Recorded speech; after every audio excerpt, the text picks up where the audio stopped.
উত্তক্ত Delhi. Cockroach পার্টির আন্দোলনের উপর পুলিশের অতর্কিত হামলা এবং গুলিবর্ষণের কারণে গতকালকে কমপক্ষে 12 জন স্টুডেন্ট নিহত হয়েছে বলে জানা গিয়েছে। ভারতের গদি মিডিয়া বিষয়টি চেপে গিয়েছে, কিন্তু বিভিন্ন ইউটিউব চ্যানেল এবং আন্তর্জাতিক গণমাধ্যমে উঠে এসেছে এরকম চাঞ্চল্যকর তথ্য। এই ঘটনার পর এই আন্দোলন আরো তীব্র থেকে তীব্রতর হচ্ছে।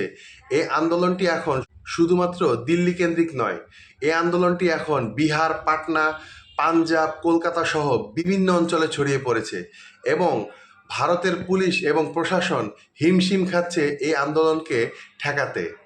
মোদী সরকার সেনাবাহিনী মোতায়েন করেছে এই আন্দোলনকে বন্ধ করতে, কিন্তু তারা বারংবার ব্যর্থ হচ্ছে। ভারতের এই আন্দোলনটি পুরোপুরি বাংলাদেশ, নেপাল, শ্রীলঙ্কা এবং ইন্দোনেশিয়ার মতো রূপ নিচ্ছে এবং এই আন্দোলনের শেষ পরিণতি মোদী সরকারের পতনের মাধ্যমে হতে চলেছে বলে মনে করছেন বিশ্লেষকরা।